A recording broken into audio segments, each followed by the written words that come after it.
Colligative properties शिकतो. यामध्ये 3 colligative properties आपण पाहिलेल्या आहेत.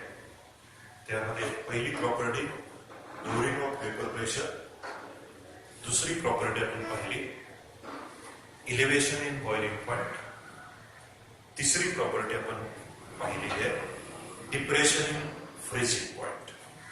या 3 प्रॉपर्टीज आणि 3 प्रॉपर्टीजवर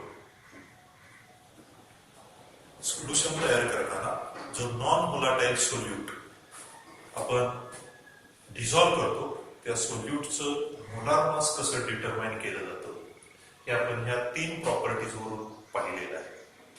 कॉलिगेटिव्ह प्रॉपर्टीज ह्या कलेक्टिव्हली आपण शिकतोय आणि या कॉलिगेटिव्ह प्रॉपर्टीज शिकत असताना सोल्यूटचं एखाद्या सॉल्व्हंट मधलं आपण डायल्यूट सोल्युशन कन्सिडर केलेलं आहे आणि सोल्यूट हा नॉन व्होलाटाईल आहे, नॉन इलेक्ट्रोलाइट अशा प्रकारचा सोल्यूट त्याच्यामध्ये डिझॉल्व्ह केलेला आहे. अशा सोल्युशनच्या कलेक्टिव्हली एकत्रितपणे कॉलिगेटिव्ह प्रॉपर्टीज आपण शिकतोय आणि प्रत्येक प्रॉपर्टी मोलार मासशी रिलेटेड आहे सोल्यूटच्या आणि या प्रॉपर्टीज वरून आपल्याला किंवा या प्रॉपर्टीज या नंबर ऑफ सोल्यूट पार्टिकल वरती डिपेंड आहेत, सोल्यूटच्या नेचरवरती डिपेंड आहे, हे आपण याच्यामध्ये पाहिलेलं आहे. विद्यार्थी मित्रांनो, यानंतर आपल्याला चौथी प्रॉपर्टी पाहायची आहे ऑस्मोसिस किंवा ऑस्मोटिक प्रेशर. पहिला आपण ऑस्मोसिस म्हणजे काय ते पाहूया. आपल्याला सोल्युशन अशीच कन्सिडर करायचे आहे की ऑस्मोसिस पाहताना आपल्याला पहिल्यांदा सेमी परमिएबल मेम्ब्रेन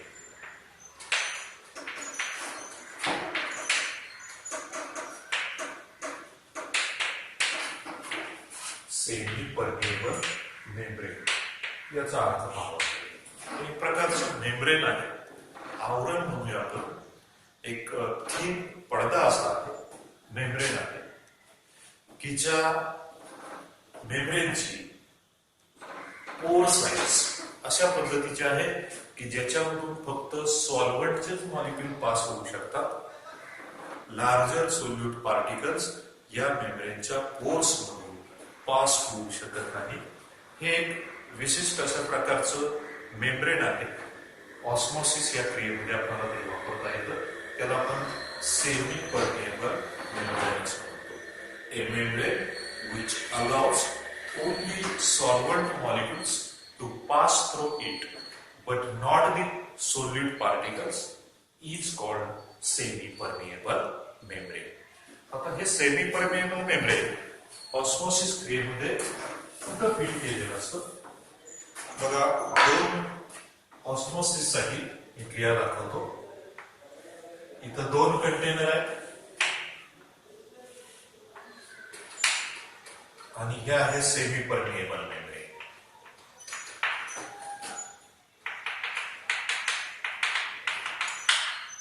या कंटेनर मध्ये इथं फक्त सॉल्व्हंट आहे आणि इथं दुसऱ्या कंपार्टमेंट मध्ये सोल्युशन आहे. आपल्याला हे आहे semi permeable membrane. Semi permeable membrane 2 container मध्ये आपण एका कंटेनर मध्ये सॉल्व्हंट दुसऱ्यामध्ये सोल्युशन भरलेलं आहे आणि त्याच्यामध्ये जर आपण सेमी परमिएबल मेम्ब्रेन फिट केले तर सेमी परमिएबल मेम्ब्रेनच्या नेचर मुळे या सॉल्व्हंट कंपार्टमेंट मध्ये सॉल्व्हंट मॉलिक्युल्स सेमी परमिएबल मेम्ब्रेनच्या पोर्स मधून या कंपार्टमेंट मध्ये येतील. सोल्युशन जे तयार केले ते सोल्युशन मध्ये पण आपल्याला सॉल्व्हंटचे मॉलिक्युल दिसतील. सॉल्व्हंटचे मॉलिक्युल्स पण इकडे जाऊ शकतात आणि या सॉल्व्हंट मध्ये फक्त सॉल्व्हंट मॉलिक्युल्स या सेमी परमिएबल मेम्ब्रेन मधून इकडे जाऊ शकतात.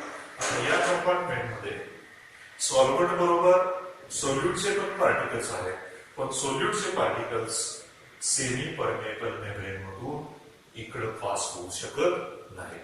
फक्त सॉल्व्हंटचा फ्लो आपल्याला इकडून इकडं किंवा इकडून इकडे झालेला दिसतो. compared to these solvent molecules in solution, the rate of these solvent molecules to pass through semi-permeable membrane, it is higher. It is higher because there are only solvent molecules.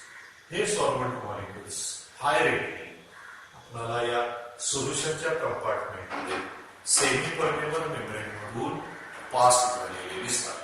हा जो फ्लो आहे solvent मॉलिक्यूलचा into the solution through semi permeable membrane, this process is called osmosis. So osmosis, it is the flow of solvent molecules through semi permeable membrane into the solution compartment. दूसरी एक क्रिया आपण पाहिली तर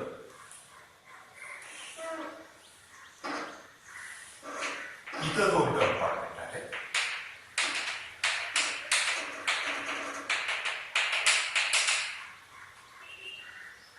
दिस is semi permeable.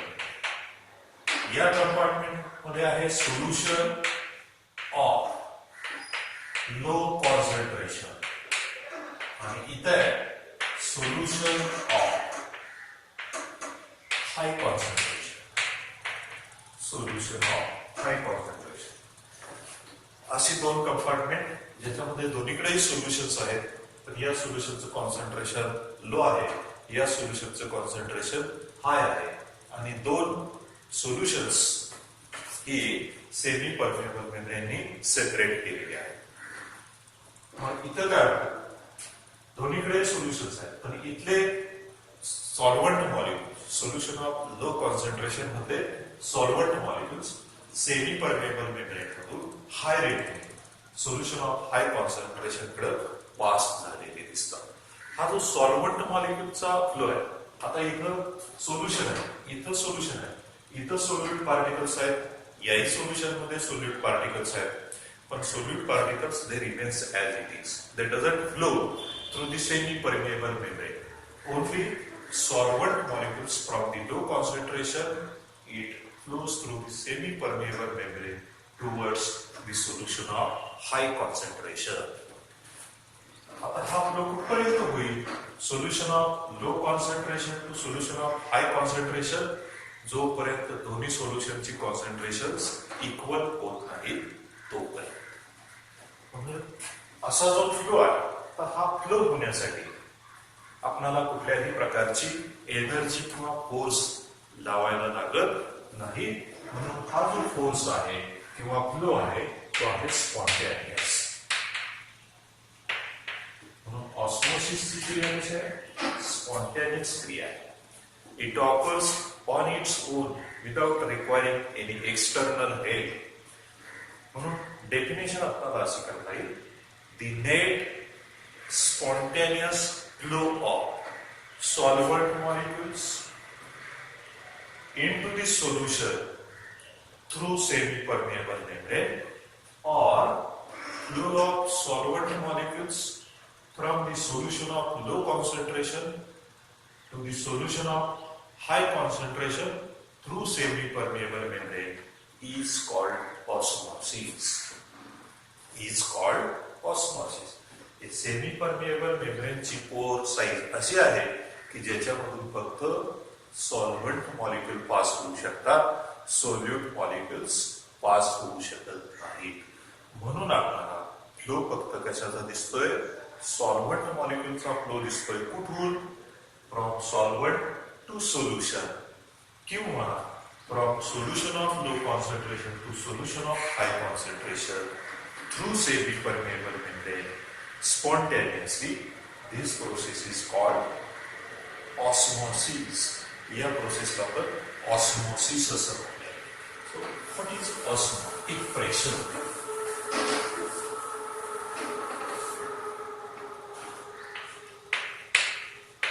Osmotic pressure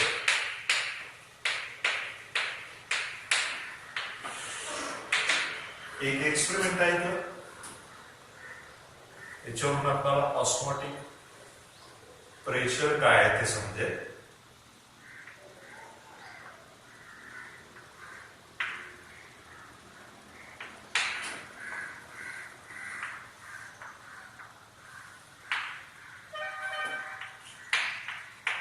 हे आहे thistle funnel. Thistle funnel.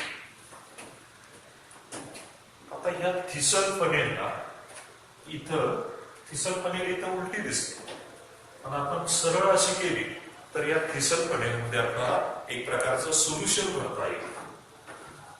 ते solution या थिसल फनेलमध्ये भरलं ते कोणतं आहे? शुगर सोल्युशन किंवा सुक्रोज सोल्युशन. Sucrose solution. आणि मग या थिसल फनेलच्या ह्या ओपन एंडला सेमी परमेएबल मेम्ब्रेन इथं असं फिट केलेलं आहे. Semi permeable membrane. इथं शुगर सोल्युशन किंवा सुक्रोज सोल्युशन भरलंय, सेमी परमेएबल मेम्ब्रेन फिट केलं, आणि थिसल फनेल अशी उलटी एका कंटेनर मध्ये पुरवली, ज्या कंटेनर मध्ये काय आहे? वॉटर आहे, प्युअर वॉटर. हा एक्सपेरिमेंट आहे ॲबे नोलेट experiment. Abbé Nollet experiment. It shows how osmotic pressure is created.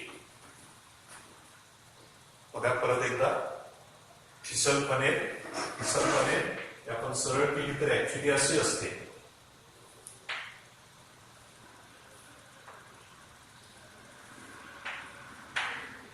तर याच्यामध्ये आपण काय भरलेलं आहे? सुक्रोज सोल्युशन भरले. इथं सेमी परमेएबल मेम्ब्रेन फिट केलं, आणि सेमी परमेएबल मेम्ब्रेन फिट केल्यानंतर अशी थिसल फनेल एका कंटेनरमध्ये, ज्याच्यामध्ये प्युअर वॉटर घेतलेलं आहे, त्याच्यामध्ये ती आपण इन्व्हर्ट करून डीप केलेली आहे, उलट्या पद्धतीनं डीप केलेली आहे. या एक्सपेरिमेंट मध्ये आपल्याला असं दिसतं की इथं सॉल्व्हंट आहे, वॉटर, प्युअर वॉटर, आणि इथं सोल्युशन आहे.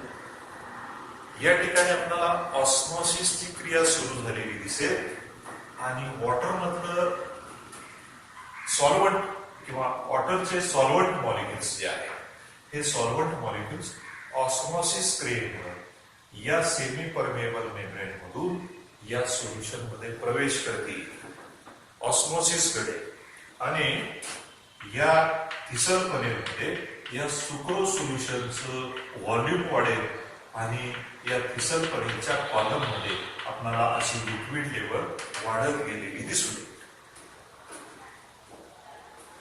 ठराविक उंचीपर्यंत हे लिक्विड जाईल ऑस्मॉसिस क्रियेमुळे, कारण सॉल्व्हंट मॉलिक्युल्स या सोल्युशन मध्ये येतात, सोल्युशनचं व्हॉल्यूम वाढतं, आणि त्यामुळं हे लिक्विड किंवा सोल्युशनची पातळी आपल्याला या थिसल फनेलच्या कॉलम मध्ये वाढत गेलेली दिसेल. एक वेळ अशी येईल की ही सोल्युशन लेवल ठराविक लेवल पर्यंत येईल, आणि तिथं ती थांबेल. या ठिकाणी हा लिक्विड कॉलम एक प्रकारचं हायड्रोस्टॅटिक प्रेशर, हा लिक्विड कॉलम एक प्रकारचं हायड्रोस्टॅटिक प्रेशर क्रिएट करेल.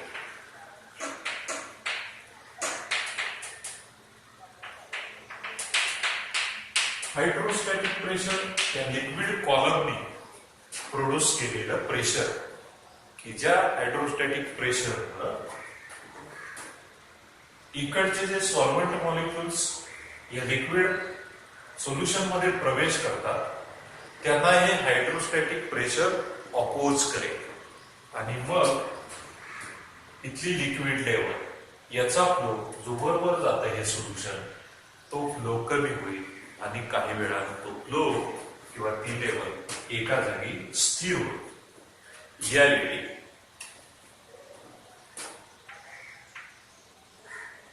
इथून प्रवेश करणारे वॉटरचे मॉलिक्युल्स ज्या रेटनं प्रवेश करतात, ज्या फोर्सनी प्रवेश करतात, तेवढंच फोर्स आपणाला हा लिक्विड कॉलम त्या सॉल्व्हंट मॉलिक्युलला किंवा वॉटर मॉलिक्युलला अपोज करण्यासाठी लागेल.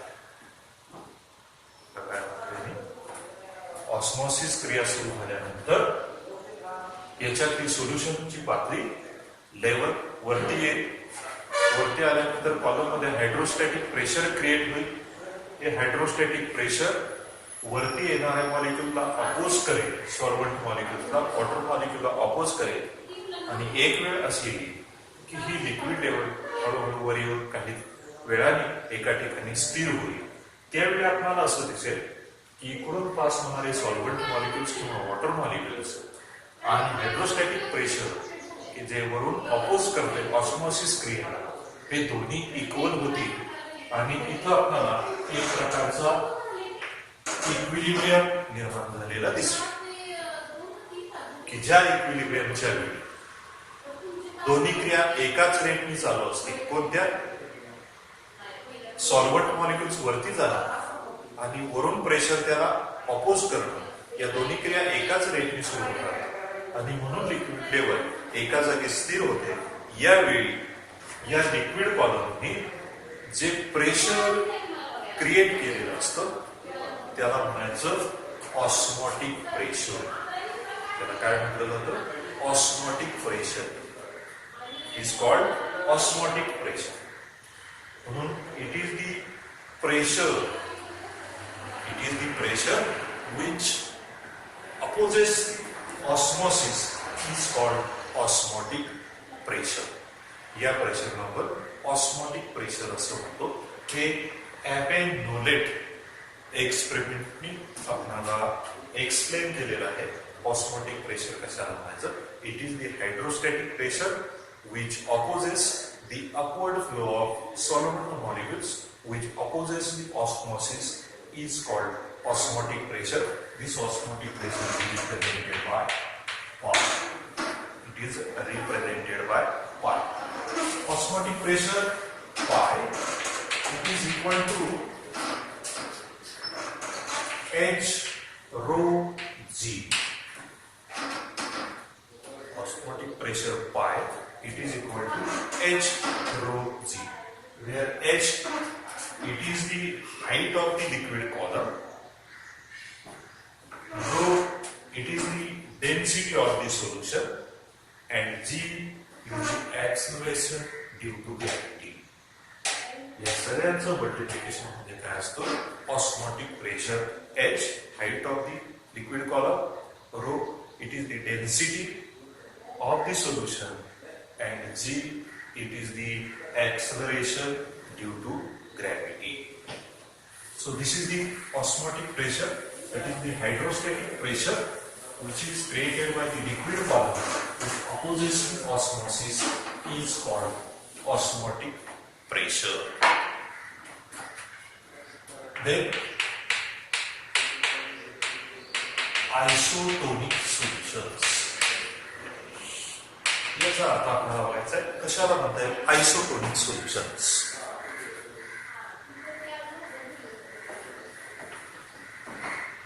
The two solutions or more solutions having same osmotic pressure.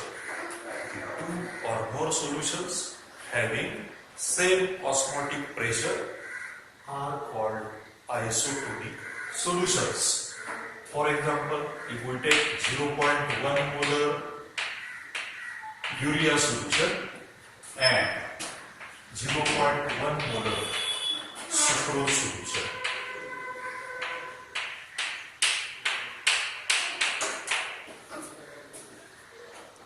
या दोन सोल्युशनची कॉन्सन्ट्रेशन पण सेम आहे आणि त्यांचं ऑस्मॉटिक प्रेशर पण सेम असेल तर अशा सोल्युशन्सला काय म्हटलं जातं?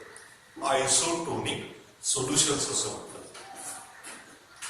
जर ही आयसोटोनिक सोल्युशन्स आपण बघायच्या सारख्या दोन कंटेनर मध्ये घेतली, एक आहे 0.1 मोलर युरिया सोल्युशन आणि इथं आहे 0.1 मोलर सुक्रोज सोल्युशन आणि हे आहे सेमी परमेएबल मेम्ब्रेन.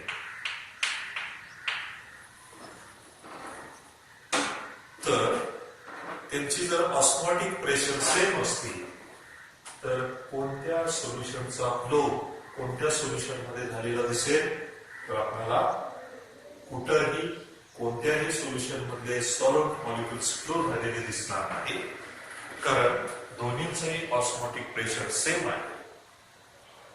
इथले सॉल्व्हंट मॉलिक्युल्स ज्या रेटने इकडे जातील तेवढ्याच रेटने हे मॉलिक्युल्स इकडे जातील, किंवा तिथं आपल्याला ऑस्मोसिस क्रियाच दिसणार नाही, कारण दोन्ही सोल्युशनचं ऑस्मोटिक प्रेशर कसं आहे, सेम आहे. There is no flow of solvent molecules between these two solutions. Such solutions are isotonic solutions. Then hypertonic solutions and hypotonic solution. Hypotonic solution. Hypertonic solution आपण अशी सोल्युशन्स दोन घेतली, युरिया सोल्युशन आणि sugar solution. जर याच्यामध्ये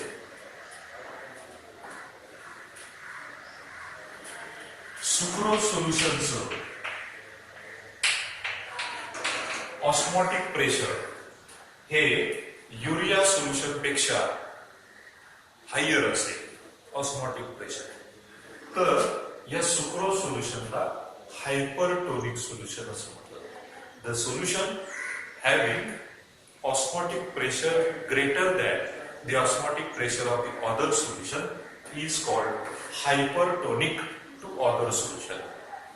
Here, sucrose solution having osmotic pressure higher is hypertonic over urea solution.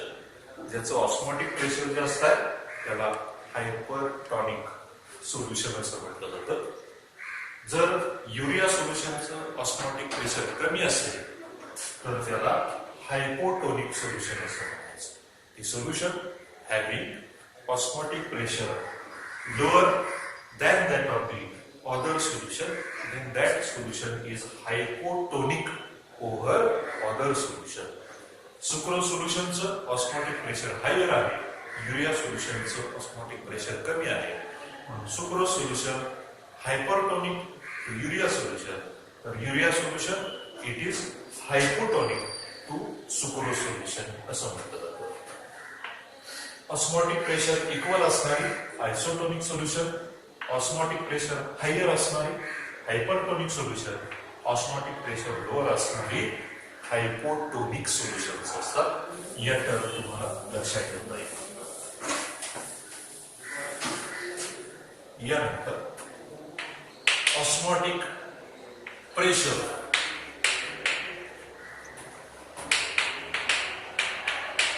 osmotic pressure and concentration. Osmotic pressure and concentration. आपल्याला हे relation माहित आहे आयडियल गॅसेसच्या बाबतीत PV is equal to nRT. तसं आपल्याला सोल्युशनच्या बाबतीत हे इक्वेशन लिहिता येईल. सोल्युशनचं ऑस्मोटिक प्रेशर P च्या ऐवजी पाय इक्वल टू nRT. या सोल्युशन मध्ये नंबर ऑफ मोल्स जे आहे ते नंबर ऑफ मोल्स सोल्यूटचे असतील इथं, तर आपण ते रिप्रेझेंट करतो N2. सॉल्व्हंटचे number of mole N1, सोल्यूटचे number of moles N2. म्हणून हे इक्वेशन आपल्याला असं लिहिता येईल पाय बी दॅट इज ऑस्मोटिक प्रेशर पाय बी इज इक्वल टू N2RT. पाय बी is equal to N2RT.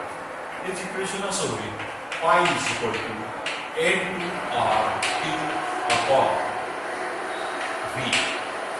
N2RT upon समजा N2 एवढे मोल्स सोल्यूटचे V डेसिमीटर क्यूब मध्ये डिझॉल्व केले.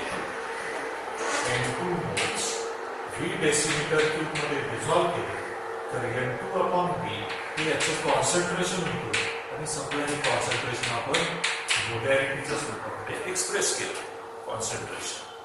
तर आपल्याला एक्सप्रेशन बघायला मिळेल pi equal to N2 upon V. It is nRT. It is nRT. Pi is equal to MRT असं आपल्याला हे इक्वेशन पाहायला मिळेल. विद्यार्थी मित्रांनो, आपणाला यामध्ये अजून एक पॉइंट लक्षात येईल आणि तो म्हणजे ऑस्मॉटिक प्रेशर वरून आपणाला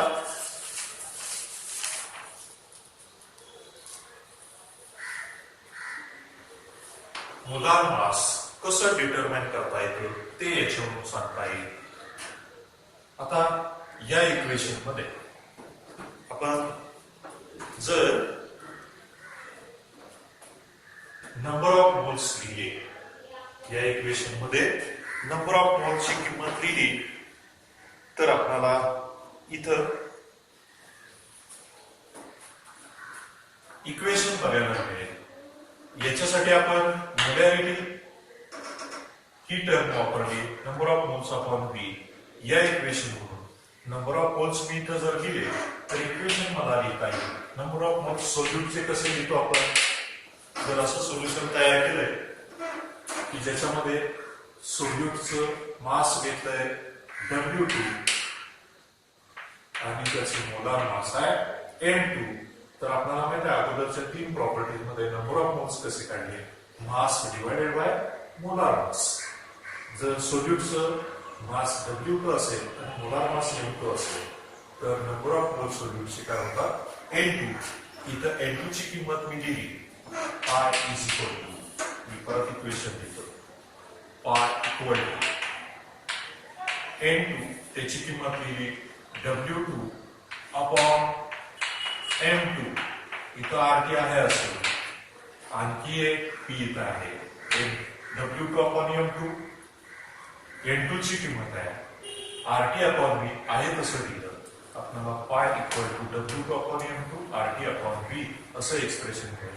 मी M2 इकडे घेतलं equal to W2 RT upon pi V असं एक्सप्रेशन मिळेल, ज्याच्यावरून आपल्याला M2 म्हणजे molar mass of the solute. या सगळ्या व्हॅल्यूज आपल्याला माहित असतील तर आपल्याला एखाद्या सोल्यूटचं मोलार मास डिटरमाइन करता येतं. या फॉर्म्युला इथं W2 आहे मास ऑफ द सोल्यूट आणि gas constant, T is the absolute temperature, osmotic pressure, volume of the solution हे माहित असेल तर आपण सोल्यूटचं मोलार मास डिटरमाइन करू शकतो.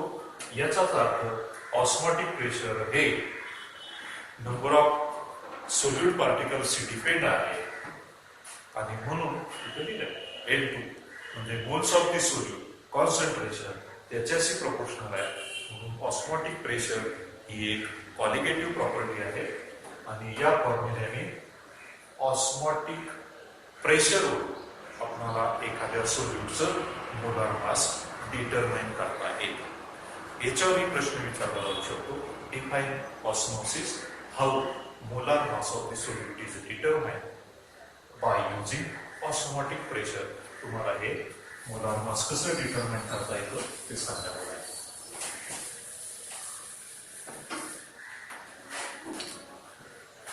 त्यानंतर याच्यातली नेक्स्ट टर्म आहे रिव्हर्स ऑस्मोसिस.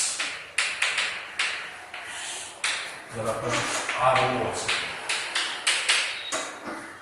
इथं मी एका फिगरच्या साहाय्याने ऑस्मॉटिक प्रेशर, ऑस्मोसिस आणि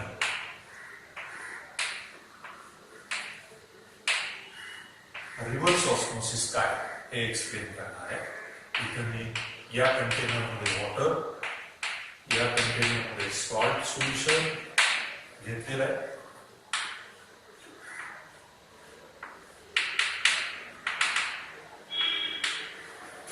बघा इथं वॉटर आहे, इथं सॉल्ट सोल्युशन आहे.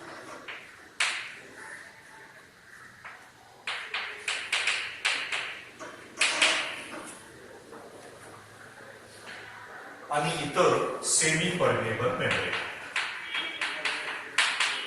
सेमी परमेबल मेम्ब्रेन फक्त सॉल्व्हंट आहे आणि या सॉल्व्हंटचं एखादा सॉल्ट घेऊन सोल्युशन तयार केलेलं आहे.